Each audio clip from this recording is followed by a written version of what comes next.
이곳 청와대 앞 분수광장에서 1인 시위를 이어갈 예정입니다.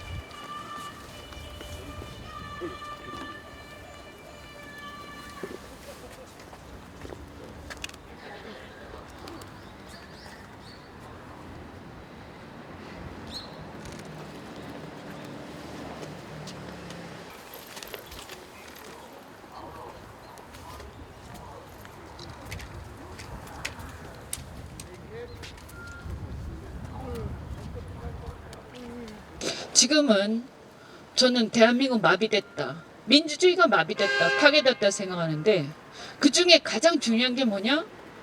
국회가 어쨌든 총선의 결과긴 하지만 국회가 여당을 그리고 정부를 견제하는 기능을 상실했습니다.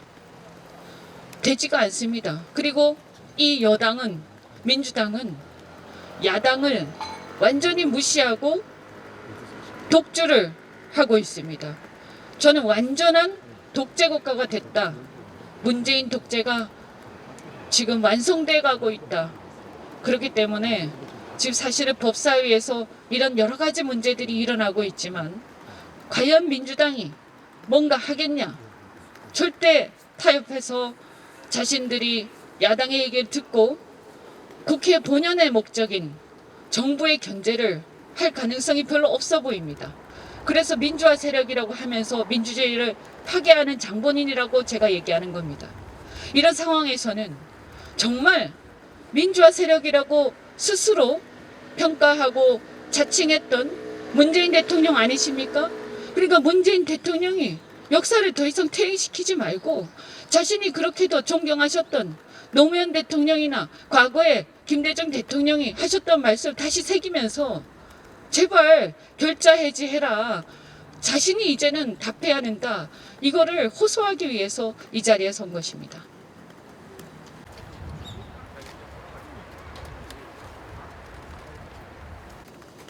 부산의 민심은 좀 어떤가요? 부산시장 출마를 준비하고 있는 후보로서.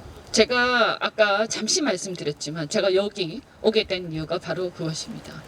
제가 부산에서 시장 출마를 준비하면서 사람들을 많이 만나고 있습니다. 얘기를 듣고 어떠한 생각들을 대변해야 하는지, 또 어떤 것들을 반영해야 하는지 말씀들을 많이 듣고 있는데요. 그런데 최근 들어서 많은 분들이 저한테 무슨 말씀을 하냐? 지금 시장 출마가 중요한 게 아니야. 시장 출마한다고 우리를 만나러 오는 게 중요한 게 아니야. 올라가서 대통령한테 얘기해라. 올라가서 당에, 중앙당에 얘기해라. 야당 이대로 안 된다. 야당 일어서야 된다. 그리고 지금 이렇게 나라가 엉망이 돼가는데 야당이 제대로 견제해서 바로잡아야 된다. 그 얘기를 야당의 일원으로서 가서 해야 한다고 많은 분들이 말씀하셔서 저보고 다니면서 의견 물을 필요 없이 일단 무너져가는 나라부터 바로 세우고 부산 얘기하자.